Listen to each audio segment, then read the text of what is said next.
Most insurance agents make a mess out of this, and I'm going to give you what nobody is telling you, and that's an understanding of a beneficiary designation that starts with per stirpes. And you're going, what in the world is this? Like a disease that I need a pill for? No, my friends, it's a real thing. Per stirpes means by definition by the root, by the stock, or by the branch. And I want you to become just that wealth of knowledge so that people can put their trust with you and transact with you. But per stirpes is very important to understand, and that just is keeping that beneficiary money, the bucks, flowing through the family tree, so to speak, versus per capita. And per capita, by definition, means by the head, which means if a beneficiary dies, let's get to the so what here, because most insurance agencies aren't explaining this to you. If a beneficiary dies under per stirpes, the rest of that money, because they're not living, all right, is going to now flow to their children. This is powerful. So if a beneficiary dies, the money stays in the family. The family is whole.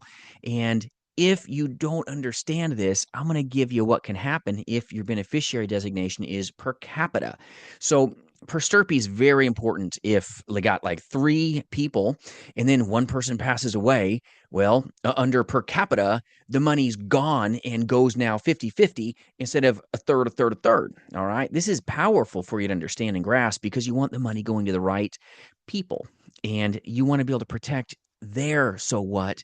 And understanding this is pretty simple. So under per capita, if you've got three living people, one person isn't living anymore, they're unalived, all right, and now you're in a position where there's only two left. Well, then that's going to be a 50-50 distribution if the beneficiaries are set up as per capita.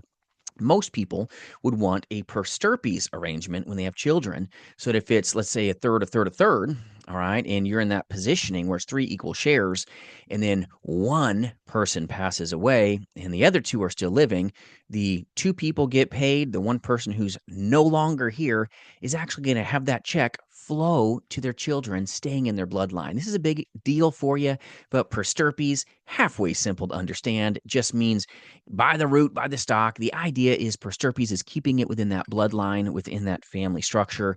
And then per capita is by the head, which means the share only goes to the people that are truly living. So if you got four different people, for example, under per capita, and now let's say one is no longer at the point of passing of that policy owner, well, now it's just going to be three equal shares versus per stirpes, where if there was four people, right, 25% each, and then one of them is no longer alive but has children, if it's under per stirpes, it'll go four equal shares, but that fourth share of the person that's no longer living is going to be left to their children, keeping that money in that leg of the family stool, so to speak. So I hope this simplistic understanding and video helps you understand the difference between per stirpes and per capita.